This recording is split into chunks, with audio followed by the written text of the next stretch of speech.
What's up, NFL fans? It's NFL Nate back again with our weekly power rankings. We're going to be going over the top 10 teams going into week 11. A lot of new teams on the rise and a lot of good teams on the fall. A lot has been shaken up, so I'm really pumped to see the playoffs this year. So let's hop right into it. At number 10, we have the Los Angeles Rams. They had a really good game against the Seattle Seahawks, bumping them up. Their run game was good and Jared Goff played well. Their defense really shut down Russell Wilson. It is very impressive to only allow the Seahawks offense to score 16 points.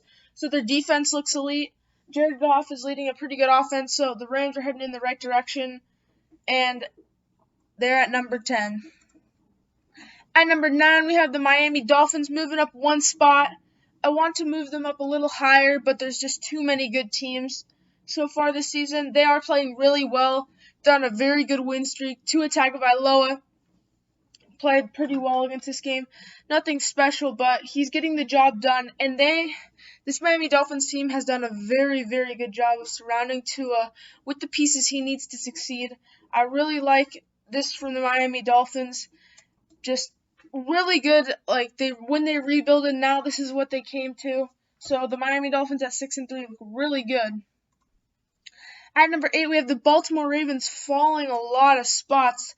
This is rough for the Ravens, but they had a pretty bad night on Sunday Night Football. Their offense only putting up 16 or 17 points.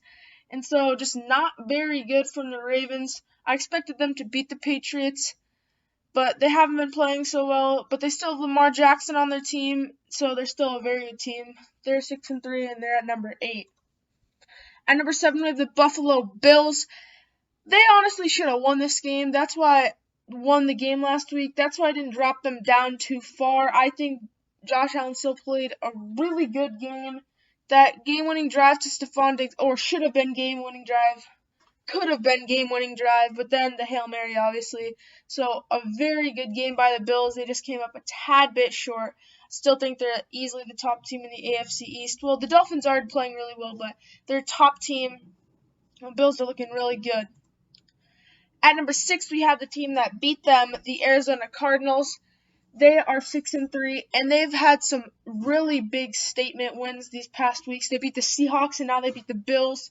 DeAndre Hopkins has been everything the Cardinals could have possibly asked when they signed him. They knew he was the best receiver in the league, but he is just probably having one of his best seasons. Kyler Murray has elite quickness, so they're playing out of their minds right now. This offense for the Cardinals with Cliff Kingsbury is just playing very well. So Cardinals are looking like a potential big threat in the NFC West. At number 5, we have the Tampa Bay Buccaneers at 7-3. They jumped back up after a bad week 2 weeks ago.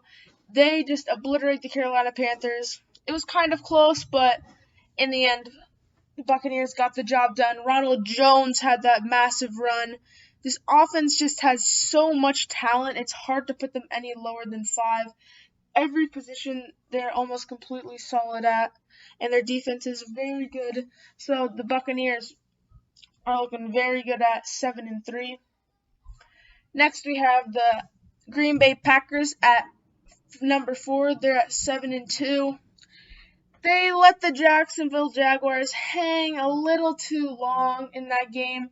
But honestly, this just proves that their defense can step up and win games for them. Usually a team like the Jags, they just blow out. But though they barely won, it was proof that they can win the close games when their offense does play well. But they're playing a team like the Cardinals or the Bills or the Seahawks or something like that. So their defense stepping up and sacking Jake Luton at the end was really good. So Packers looking very good. At number 3, you have the New Orleans Saints. A W for them, but they lost Drew Brees. This team is still really good without Drew Brees. It's just the veteran leadership is lost. They still have Jameis Winston and Taysom Hill, so they can try out their options there. I don't think this team takes too far of a step back. Obviously, they're better with Drew Brees, but they're still a very good team. They are going to make the playoffs and win the NFC South most likely, but it'll just be a little harder without Drew Brees. I still think They are a top-tier team. They're at number 3. At number 2, we have the Pittsburgh Steelers.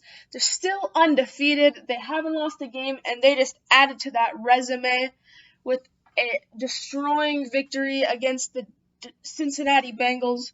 They played very well against them in all facets of the game. A 26-point margin is always good no matter who you play. So, well done from the Pittsburgh Steelers.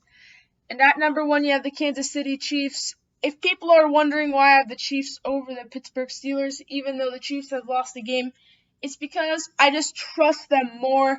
They have a better quarterback, and they're the reigning Super Bowl champions, so you gotta respect them. And I feel like the Steelers are eventually going to lose a game. Obviously, that doesn't factor in. I still think the Chiefs are the better team. Obviously, the Chiefs have lost 2 or 3 games, and it wouldn't put them, but they're only 1 game down from the Steelers, so I put them higher.